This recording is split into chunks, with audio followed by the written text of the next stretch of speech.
Set 3 2022। पहला प्रश्न है, आवृत बीजी पौधे का भ्रूणपोष होता है तो कैसा होता है भ्रूणपोष? जो भ्रूणपोष होता है वो त्रिगुणित होता है, द्विगुणित होता है या बहुगुणित होता है? तो ये होता है द्विगुणित। ठीक है। मंगोली जड़ता किसके कारण होती है? मंगोली जड़ता होती है 21वीं जोड़ी के आलिंग सूत्रों की एकल सूत्रा एकादि सूत्रा, चौथा वाला होगा, एकादि सूत्रा होती है यानी ट्राइसोमी होती है।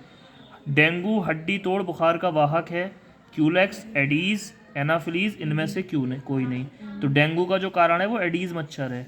अनुवांशिक रूपांतरित पौधा बीटी कपास, बीटी मक्का, गोल्डन राइस, इनमें से सभी, तो इनमें से सभी हो जाएगा। अब प्रश्न है, अनिषेक फलन क्या है? समझाइए। अनिषेक फलन क्या होता है? जब कोई फल बिना निषेचन के बन जाता है तो इसे अनिषेक फलन कहते हैं। आनुवंशिक कोड की दो प्रमुख विशेषताएं लिखिए। पहली, ये सार्वभौमिक होता है यानी सारे लोगों पर एक ही काम करता है। ये कैसा होता है? उत्तर 2 का खा। ये सार्वभौमिक होता है तथा खा। सेकंड पॉइंट है, ये विशिष्ट होता है। कैसा होता है? विशिष्ट होता है। ठीक है। अगला प्रश्न है, लीडिंग कोशिकाओं के क्या कार्य हैं? लीडिंग कोशिकाओं के कार्य शुक्राणुओं को जो हैगा ले जाने का होता है वृषण से शिशन तक। रक्त समूह ए वाली माँ और रक्त समूह ओ वाले पिता के बच्चों में किस प्रकार का रक्त समूह संभव होगा? 2 का घा। एक ए है पेरेंट के पास, एक ओ है। जब ये रक्त समूह लेकर जाएगा तो ए और ओ बनेगा, यानी कुछ बच्चों के पास ए होगा और कुछ बच्चों के पास ओ होगा। ठीक है। उसके बाद अगला प्रश्न है, डा वाहित मल क्या है? वाहित मल क्या होता है? जब मलमूत्र जो है नाली और नालों में पहुंचता है, जल मिल जाता है इसके साथ, तो इसको जो है क्या कहते हैं? वाहित मल कहते हैं। उसके बाद अगला प्रश्न है, तीसरे का मेंडल के पृथक्करण के नियम को समझाइए। तो मेंडल ने क्या पृथक्करण का नियम दिया था? मेंडल ने कहा था कि आर आर वाई वाई पीले और गोल बीज लिए, आर आर स्मॉल वाई हरे झुर्रीदार बीज लिए। इसको दोनों क्रॉस कराया, क्रॉस कराने के बाद आर वाई ले लिए।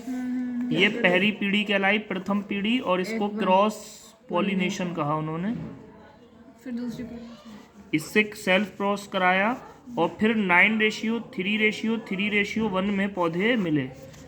इसको पुनेट के स्क्वायर से हम बना सकते हैं। पुनेट के स्क्वायर में 16 खाने होते हैं, 4 ऐसे और 4 ऐसे। ठीक है। इसको हम ऐसे ही करके लिख लेते हैं, एक बार ये वाला आर वाई, फिर एक बार ये स्मॉल आर वाई, ऐसे करके लिख लेते हैं। ठीक है। तो ये हो गया तीसरे का कहा। वन्य जीव का संरक्षण क्यों आवश्यक है? वन्य जीव का संरक्षण इसलिए आवश्यक है क्योंकि एक दूसरे पर उनकी क्या होती है? डिपेंडेंसी होती है, निर्भरता होती है। सरकार द्वारा इनके संरक्षण के लिए क्या कदम उठाए गए हैं? सरकार द्वारा इनके लिए अभ्यारण्य आदि इत्यादि बनाए गए हैं। अगला प्रश्न है, तीसरे का पेचिश के कारक। तो पेचिश का जो कारक है वो है एंट अमीबा हिस्टोलेटिका। क्या है पेचिश का कारक? एंट अमीबा हिस्टोलेटिका। ठीक है। लक्षण क्या है? बार बार मल आता है। क्या होता है? ठीक है। और क्या होता है? बार बार खूनी मल आना प्रारंभ हो जाता है।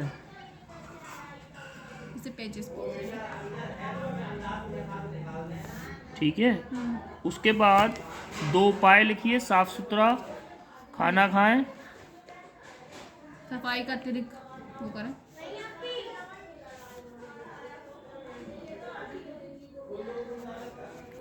अत्यधिक ढकी हुई चीजें इस्तेमाल करें भोजन के रूप में। ठीक है। उसके बाद वाटसन द्वारा क्रिक द्वारा प्रस्तुत किए गए डीएनए मॉडल की संरचना का नामांकन चित्र बनाइए। वर्णन की आवश्यकता नहीं है। तो वाटसन और क्रिक ने जो नामांकन चित्र बनाया था वो ये बनाना है। यहाँ बीच में एडेनिन और थाइमीन दिखाना है ऐसे करके। ठीक है। इस तरीके से, और यहाँ 5 और 3 बना दें ऐसे करके, और यहाँ पे 3 और 5 बना दें। ठीक है। वर्णन की आवश्यकता नहीं है, सिर्फ चित्र मांगा है इन्होंने इसमें। उसके बाद पूछा है प्रतिजैविक क्या है, किन्हीं 2 कवक प्रजातियों के नाम लिखिए जिनके प्रयोग प्रतिजैविक के उत्पादन में किए जाते हैं। तो ऐसे सारी दवाइयाँ या ऐसी औषधियाँ जो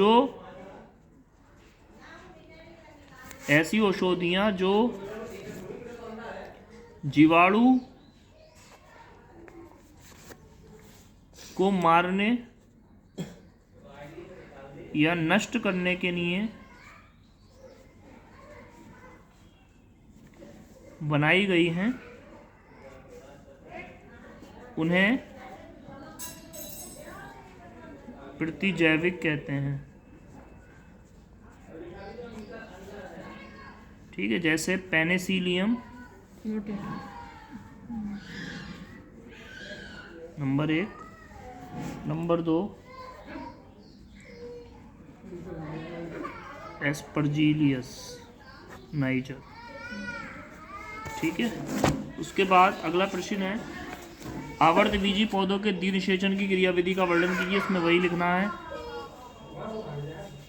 2 केंद्रक बनाना है, यहाँ पे उसके पॉइंट ग्रेड का एक केंद्रक लाना है, फिर दूसरे केंद्रक से इसका संयोजन कराना है और संयोजन करवाने के बाद इसको क्या कहते हैं, द्विनिषेचन की प्रक्रिया कहते हैं। हाँ, इसको नौशिन नाम के साइंटिस्ट ने खोजा था।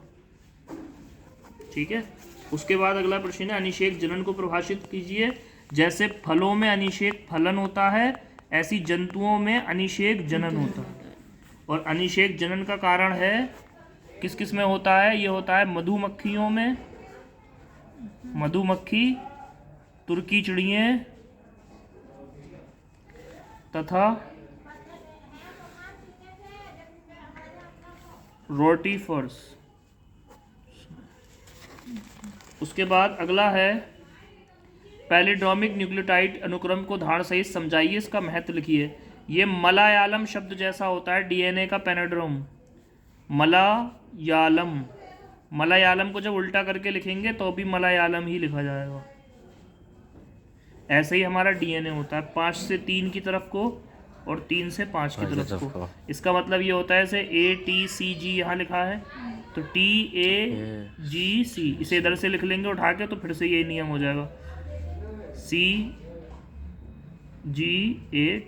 ठीक है, समझ में आ गई बात। इसके बाद ये कट गया है क्वेश्चन क्योंकि ये पिछले बार का है। त्रिसंलयन क्या है, अभी बताया ये त्रिसंलयन के बारे में। और ये कहाँ कैसे संपन्न होता है, भ्रूणपोष में संपन्न होगा। ये कहाँ पे संपन्न होगा, भ्रूणपोष में। और जो हैगा इसके बाद एस्केरियोता क्या है, इसके बचाव व उपचार का उल्लेख कीजिए। पेट में जो कीड़े होते हैं एस्केरिस लुम्बिकॉल्टिस, वो पेट में बने रहने से लंबे समय तक पेचिश हो जाती है और इस पेचिश को फिर खूनी पेचिश कहते हैं। क्या कहते हैं, खूनी पेचिश। इसके अलावा शरीर पर और मुंह पर जो होते हैं दाग धब्बे इत्यादि हो जाते हैं, जिसको क्या कहते हैं, एस्केरिस्ता कहते हैं। क्या कहते हैं, एस्केरिस्ता। ठीक है, उसके बाद बचाव क्या करें, बचाव ये करें नाखून जो है छोटे रखें और गंदी चीज़ें कम खाएं। ठीक है, और उपचार क्या है, उपचार के लिए मेबेंडाजोल की गोली खानी चाहिए। ठीक है, उसके बाद है आनुवंशिक इंजीनियरिंग क्या है। स्वास्थ्य सुरक्षा के क्षेत्र में आनुवंशिक इंजीनियरिंग के 2 अनुप्रयोगों को लिखिए। तो आनुवंशिक इंजीनियरिंग ने क्या क्या बना के दिया है हमें, इंसुलिन बना के दी है एक, और एक ADA डेफिशिएंसी के लिए हमें जो है दवाई दी है। ठीक है, उसके बाद समष्टि की किन्हीं 3 महत्वपूर्ण विशेषताओं की व्याख्या कीजिए। तो 3 महत्वपूर्ण व्यवस्थाएं क्या है, घटती है समष्टि या तो या बढ़ती है या फिर स्थिर रहती है। इसकी 3 विशेषताएं बताइए। ठीक है, उसके बाद पूछा है पीले बीज वाले लंबे पौधों का संकरण, हरे वाले टाइप। तो ये वही वाला प्रश्न है पृथक्करण की तरह ऊपर वाला। फिर है पॉलीमरेज, PCR को समझाना है। PCR के 3 चीज़ें होती हैं, डीनेचुरेशन होता है पहले, फिर एनीलिंग होती है, फिर एक्सटेंशन होता है। उसके बाद राष्ट्रीय उद्यान तथा सेंचुरीज पर टिप्पणी लिखिए। राष्ट्रीय उद्यान ऐसे पार्क होते हैं जहां जानवरों की सुरक्षा के लिए उन्हें जानवरों को वहां पे रखा जाता है। सेंचुरीज जो होते हैं जंगल होते हैं। उसके बाद विस्तृत प्रश्न है विस्तृत प्रश्न में कह रहे हैं आप फलों और बीजों का महत्व, तो ये तो आप कर सकते हैं, फलों और बीजों का महत्व बनाना है। मानव के मादा जनन का तंत्र का स्वच्छ एवं नामांकित चित्र बनाना है, इसको बहुत आसानी से बना सकते हैं ऐसे करके।